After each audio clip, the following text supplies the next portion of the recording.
Welcome once again to Living in the 21st Century. Joining me today is Igna, and Igna is my interviewer for this special edition of Living in the 21st Century. Igna, please.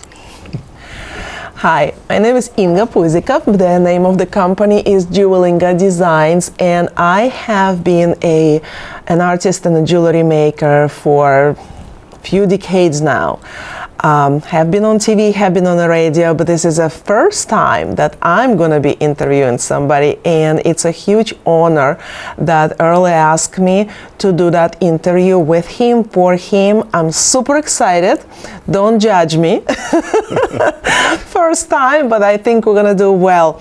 So, being an artist, I'm always curious, how did it start? Where did it come from? What inspired you? Why art?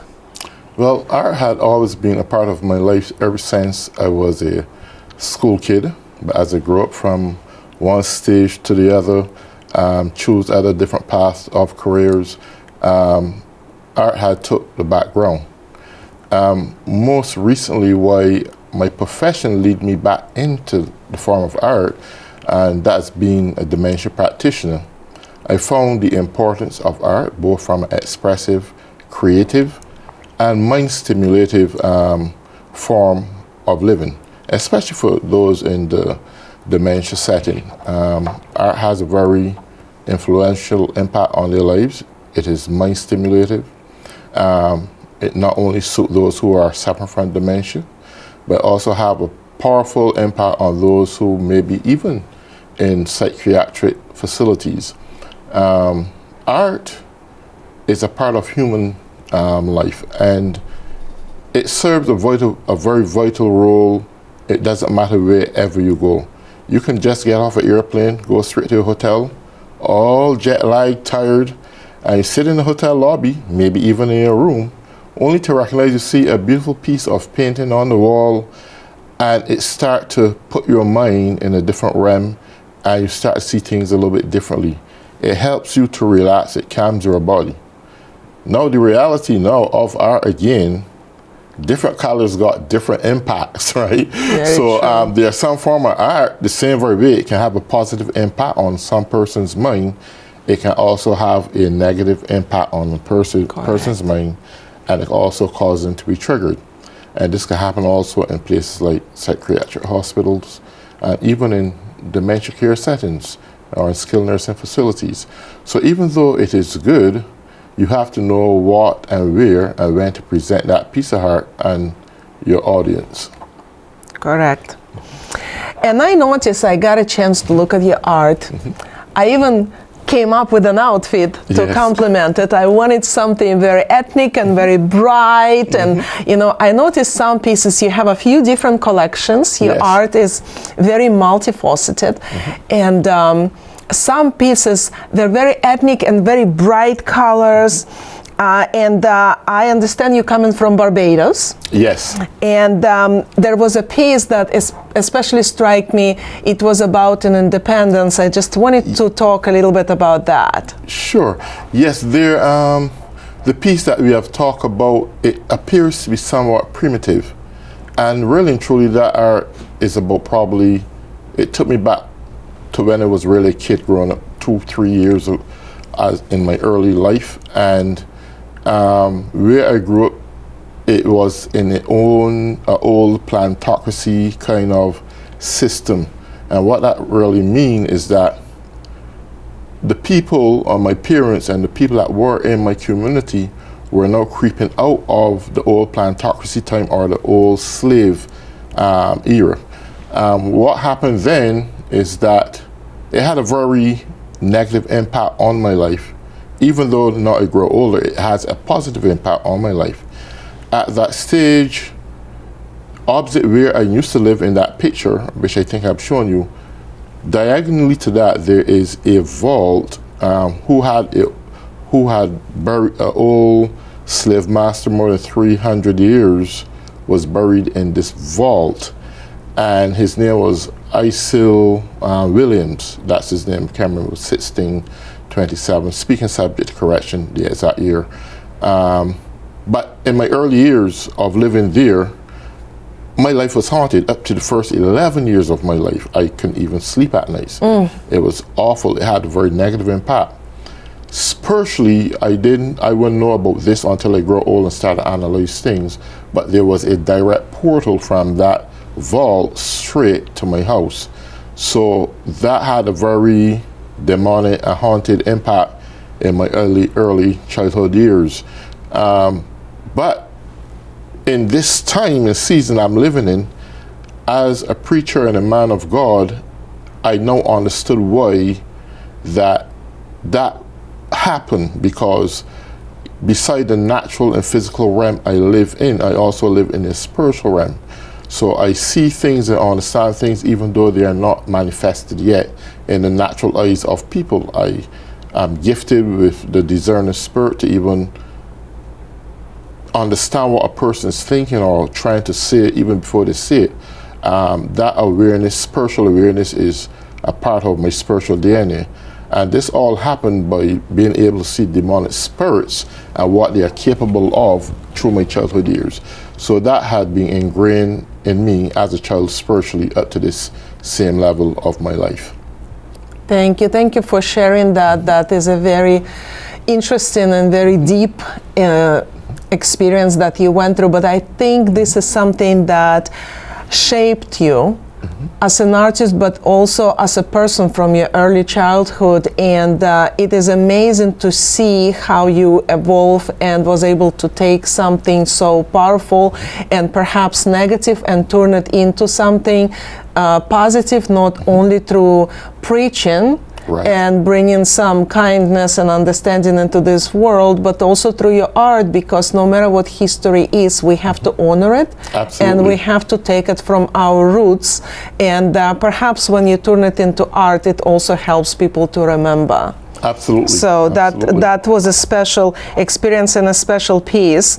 And now we're talking about you growing up and becoming more of a professional person and more of a talents that you have and bring to this art. So you already touch upon it a little bit, working with people with dementia. And I understand you're a certified dementia practitioner. Yes. And you have a very big job being a director in a skilled nursing facility. Absolutely. So this is a very big, very important job. So I understand people that work there and patients, they all have been cheering you on, and they love your art, and you have a feedback. You have a very important feedback from these people. So tribal pieces with bright colors and geometric shapes, they bring one kind of a, you know. So that goes right back to sensory. And my art will take on several dimensions that not only represent the natural nature, but also the biological and psychological aspect of life. Sensory art are art that designed specifically to speak to the mind. It embraces the mind, and the mind responds back to it in that same form. What sensory art does, it can take, now we have something in the nursing homes, probably may have heard about it.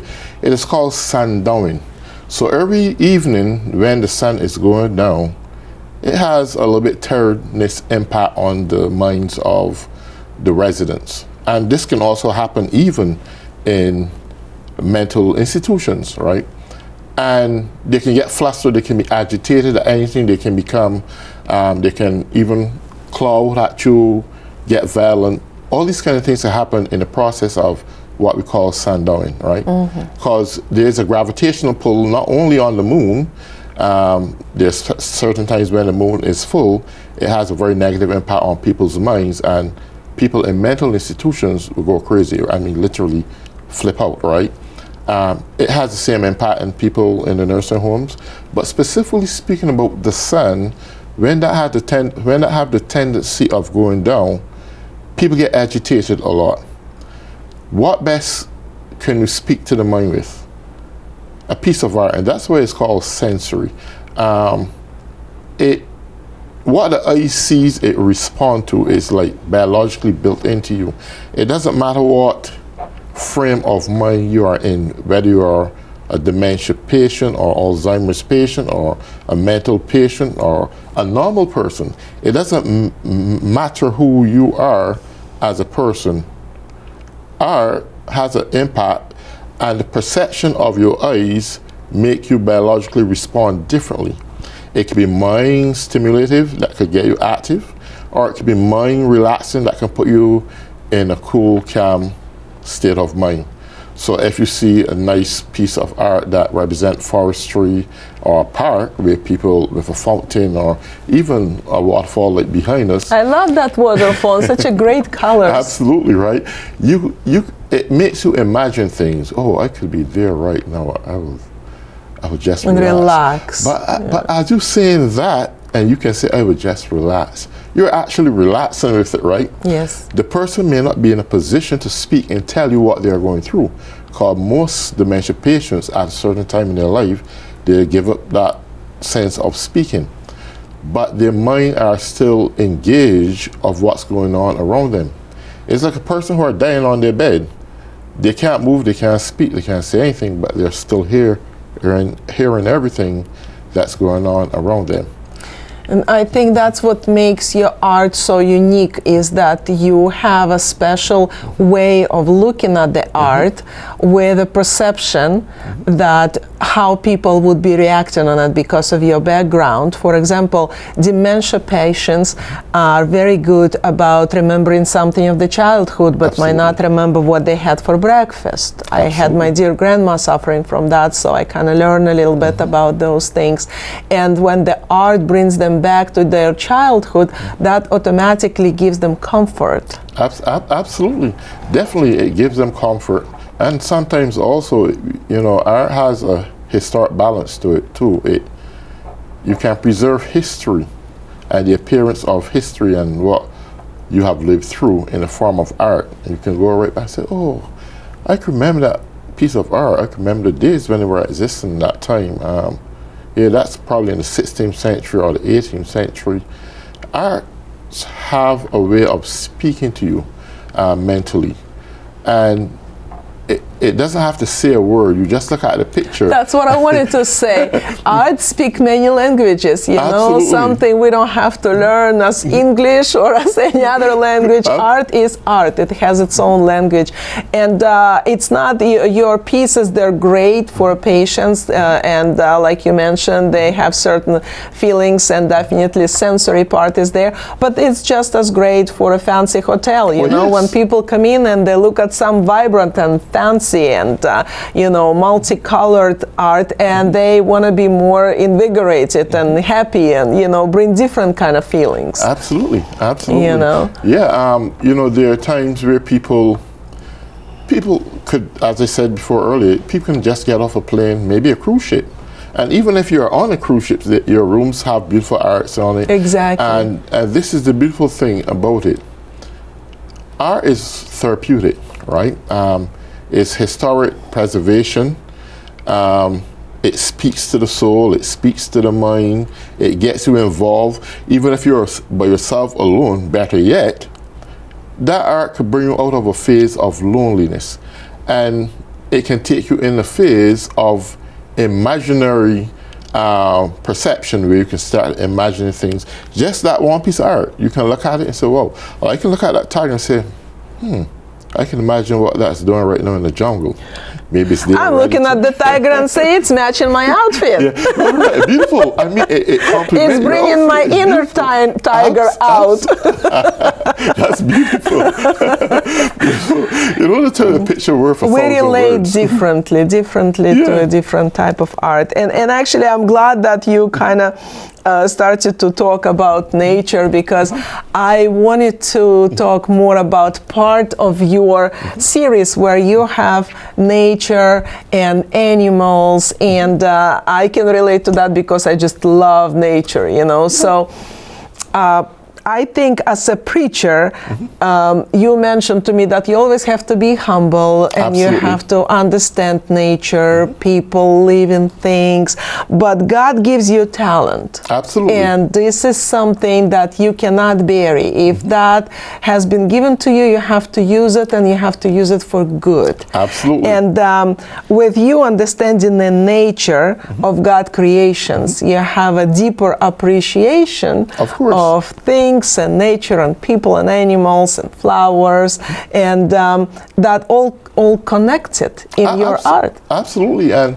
I take that portion very seriously, too, because the Word of God declared that let every living thing that has breath praise the Lord.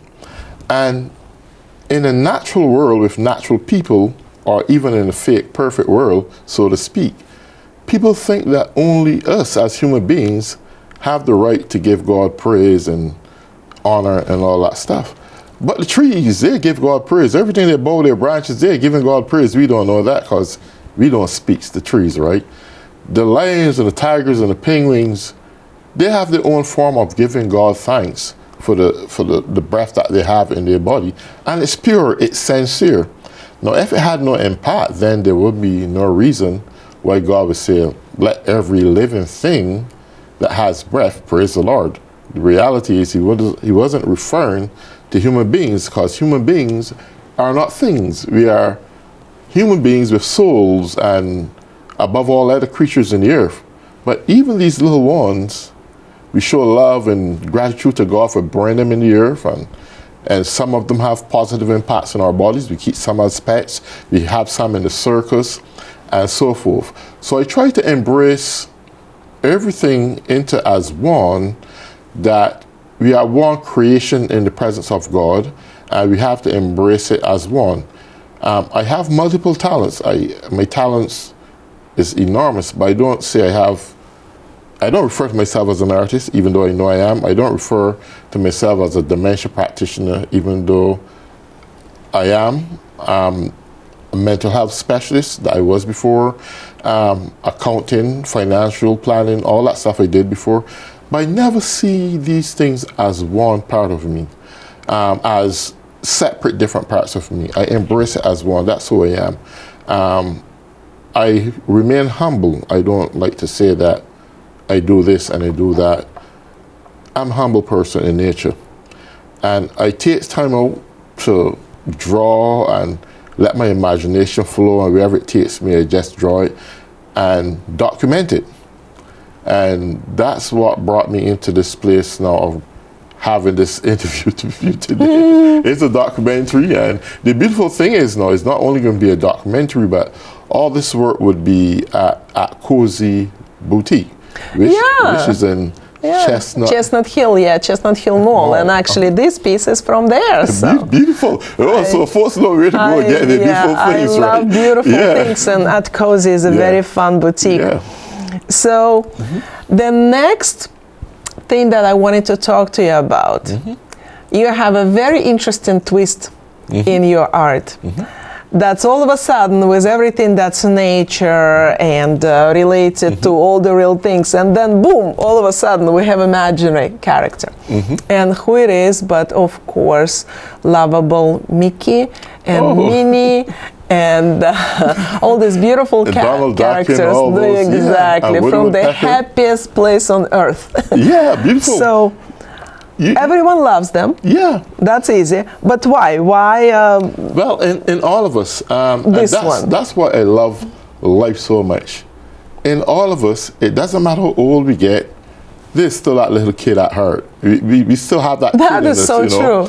And the beautiful thing, even though it may be fiction in this art with Mickey Mouse and Donald Duck and Woody Woodpecker and Winnie the Pooh and all these kind of figures, the reality, these things had brought a lot of pleasure to people for all walks of life, whether you go to Disney World or Universal Studios. These are your favorite characters you want to see. Absolutely. And these bring joy and happiness to kids when they were growing up. It was a part of their lives. They grow up to adults, they get kids, and they take their kids to see these characters. and they have a special impact on their lives. So while in my exhibition of art, that kid part of me kicked right in and I started to draw these characters, right? I started to put them on paper, not paper, I don't do real paperwork, all this canvas, and make the exact drawing of these characters. And these are priceless pieces. It's hard sometimes to put a price to art, and I'll tell you why. There is art, and then there is the art. And what I mean by that, there are all kind of artists out there who draw all kind of things, and they just put a little price on it just to sell it for something, but it has no soul behind it. It has no appeal behind it.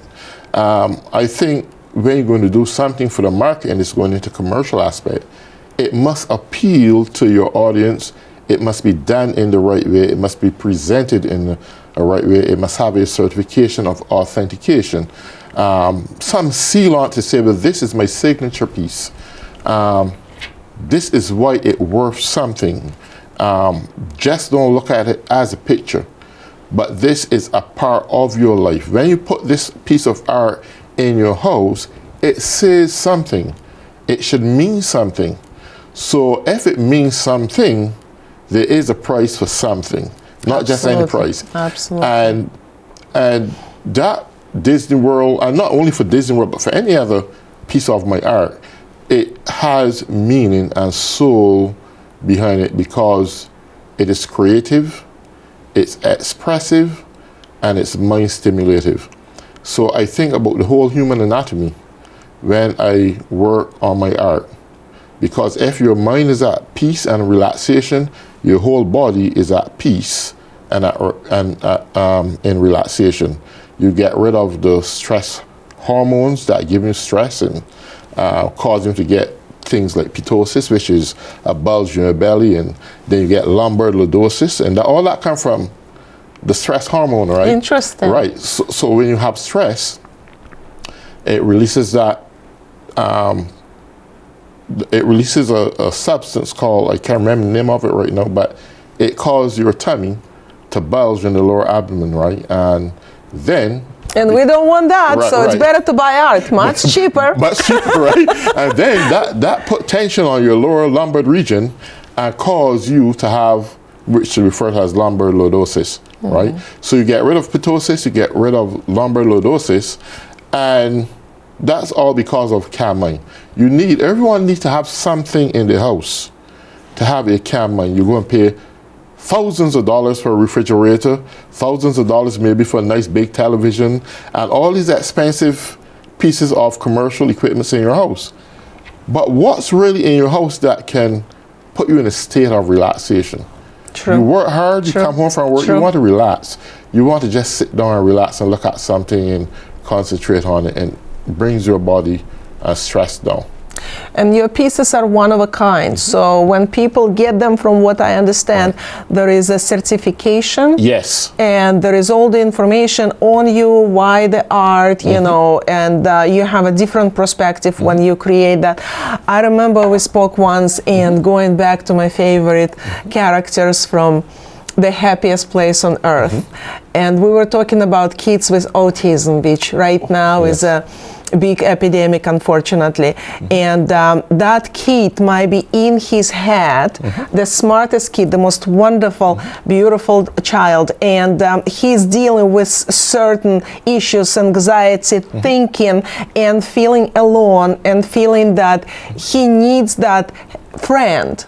Absolutely. And that's when art like this, Mickey, Minnie, Winnie the Pooh, you know, can be the piece that help him to socialize and feel happy and feel safe. I just think it's so important, from adults to children, to have the art that brings that calmness and happiness and feeling of fulfillment. Of course. And one thing about autism is that people never get it. Medication, I know I spoke to a doctor like years ago, and they did stem cell research in autism, and it probably did work, which is good. But I see autism, things like autism disease and epilepsy are more than just a physical imbalance in the body or on the anatomy. But I also see this as connected as spiritual.